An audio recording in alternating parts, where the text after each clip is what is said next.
আসসালামু আলাইকুম everyone, welcome to my channel. আশা করি সবাই ভালো আছেন। আজকে আমি বানাবো ড্রাগনের পুডিং। দেখতে যেমন লোভনীয়, খেতে তেমন টেস্টি।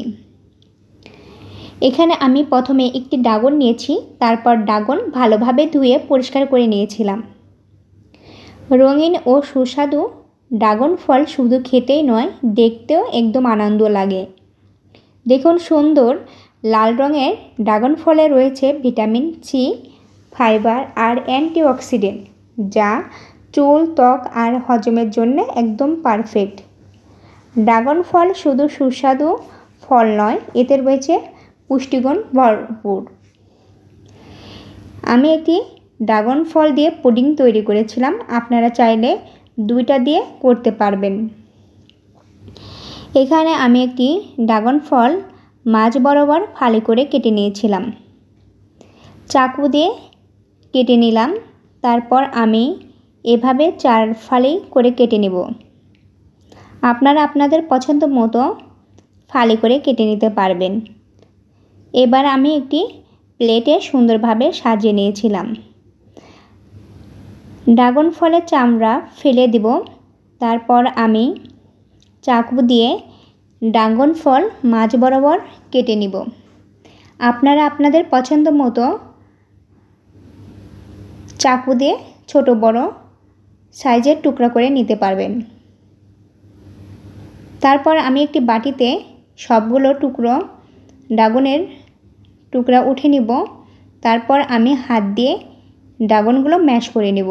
এই তো আমার ম্যাশ করা শেষ। এবার আমি আগার আগার পাউডার তাজ কোম্পানির যে কোনো মুদি দোকানে পাওয়া যায়।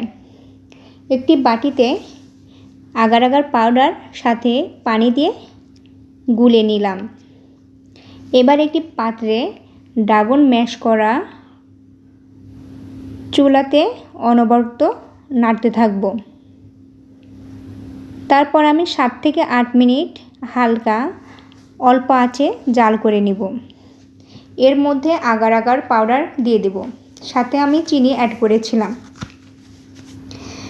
এখানে আপনারা আপনাদের পছন্দ মতো চিনি অ্যাড করতে পারবেন। এবার একটি বাটিতে সেট করে নেব। তারপর নর্মাল তাপমাত্রায় ঠান্ডা করে নিয়ে 1 ঘন্টা ফ্রিজে রেখে দিয়েছিলাম। এই তো আমার ড্রাগনের ফাইনাল লুক। মাশাআল্লাহ, দেখতে অনেক সুন্দর লাগছে।